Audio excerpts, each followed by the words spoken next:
tên tôi ít mong hú riêng đi biết cái điều của tôi phải mong lẽ có cao cái nên nó tên như chia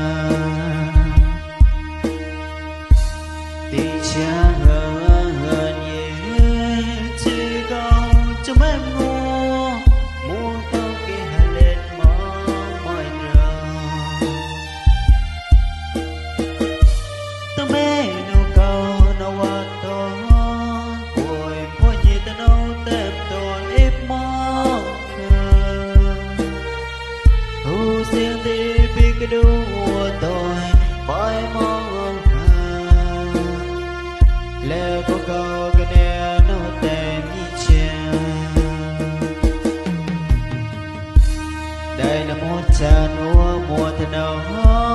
pro chỉ cho tôi mà vì biết cho nó sẽ đến chờ nhiều bom gì ta đâu có thâu sầu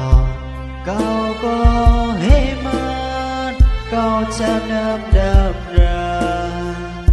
mùa dời nhau vì mùa ra cao cha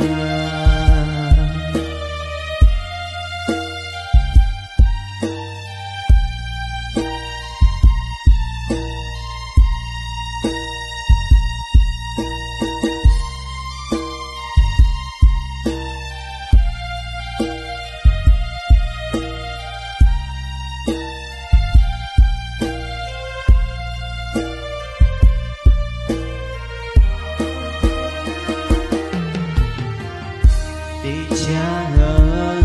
nhiều chỉ câu cho em ngu mua tao kia hay lên mong mọi người tao mê nụ cầu nó qua tôi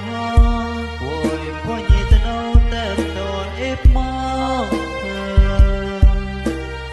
hú riêng đi biết cái điều của tôi phải mong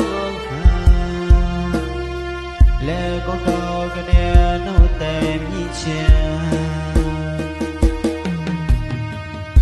đây là một tràn úa mùa thân áo pro chỉ cho tôi mà vì biết cho nó sẽ đến chờ